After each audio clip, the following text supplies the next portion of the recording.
రాయగలుగుతారు. శ్రీ కాశీకి పడమటి దిక్కున చక్రపట్నం అనే రాజ్యం ఉంది. ఆ రాజ్యానికి రాజు నవాంభోజ రాజు. ఆయన భార్య పేరు లక్ష్మీదేవమ్మ.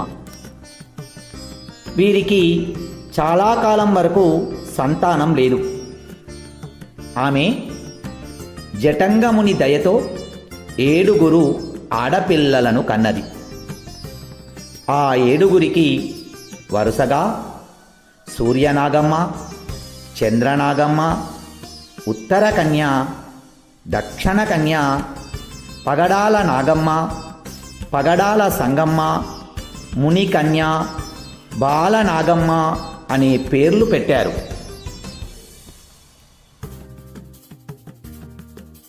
తొమ్మిది నెలల తరువాత అన్నమాట ప్రకారం నాగేంద్రుడు లక్ష్మీదేవమ్మను కాటేశాడు. తల్లి లేని పిల్లలని నవాంభోజరాజు వారిని కంటికి రెప్పలా కాపాడుకున్నాడు.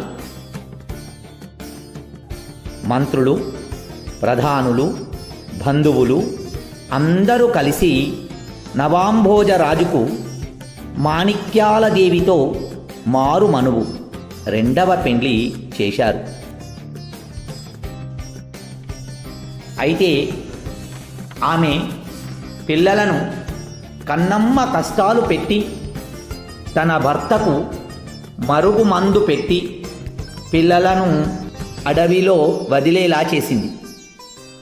లక్ష్మీదేవమ్మ ఆత్మ ఆ పిల్లలను కాపాడి తన తమ్ముడైన వద్దిరాజు వద్దకు చేరేటట్లు చేసింది.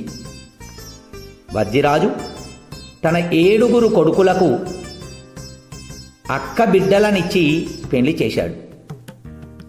చిన్న కోడలు బాలనాగమ్మకు వద్దిరాజు అనే కొడుకు పుట్టాడు.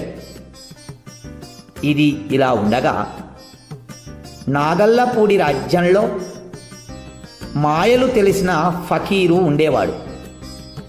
వాడు పెద్ద కోటలో సంగమ్మ అనే స్త్రీతో ఉండేవాడు. వాడు సంగమ్మ కన్నా అందగత్తెను చూడాలని అంజనం వేశాడు.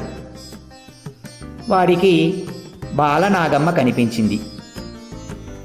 ఆమెను అపహరించాలని పన్నాగం పన్నాడు. ఆమెను తేవడానికి కోట కాపలాదారు తలారి రాముణ్ణి వశపరుచుకొని బాలనాగమ్మను కుక్కగా మార్చి తన నివాసానికి తీసుకువెళ్ళాడు. బాలనాగమ్మను తీసుకురావడానికి వెళ్ళిన ఆమె భర్త కార్యవర్ధి రాజును ఇతరులను మాయల ఫకీరు రాళ్ళుగా మార్చాడు. అయితే బాలవద్ది రాజు తన ధైర్య సాహసాలతో మాయల ఫకీరును జయించి తన తల్లిని తండ్రిని విడిపించుటయే కాక రాళ్లను మనుషులుగా మార్పించి ఆ మాయల ఫకీరును చంపివేసినాడు. మూల్యాంకనం: ఈ కథను మీ సొంత మాటలలో రాయండి.